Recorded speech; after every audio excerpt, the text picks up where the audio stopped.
Hi, this is Nicole, and I'm going to show you how to make a Dreamsicle martini. Okay, we already have the martini glass chilling, and there's a couple of different ways you can do a Dreamsicle martini. You can do orange flavored rum or orange flavored vodka. You can use vanilla flavored vodka, vanilla flavored rum.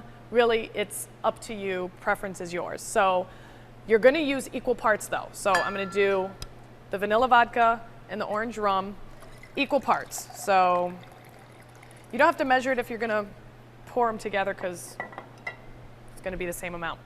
And then you're going to do, if this is 1 in 1 part, you're going to do half a part of triple sec. So I'll measure that. And then you're going to do cream. So also probably half a part. So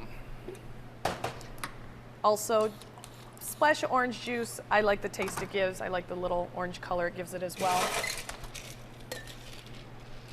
And it really reminds me of those push pops you had when you were a kid.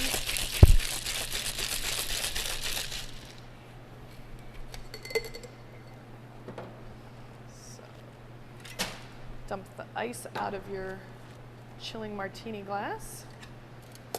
And there you go. Orange Dreamsicle martini.